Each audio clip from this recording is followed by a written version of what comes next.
கோடிக்கணக்கான ரூபாய் வந்து பறிமுதல் திருடு போயிருக்குதுன்னு சொல்லி ஒரு நியூஸு.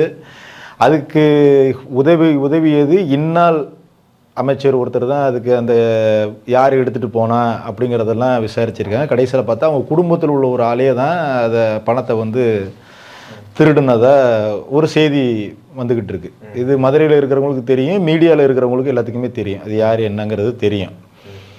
அந்த அமைச்சர் வீட்டில் இதே மாதிரி காவல்துறையினர் கையாள்வாளுங்களா?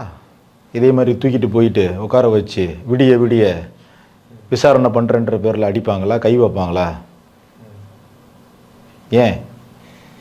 ஏன்னா இங்கே கேட்குறதுக்கு ஆள் இல்லைன்னா, அதுவும் இந்த கவர்மெண்ட் வந்ததுக்கு பிறகு காவல்துறையினர் ஒரு அரசோட கட்டுப்பாட்டிலே இல்லை.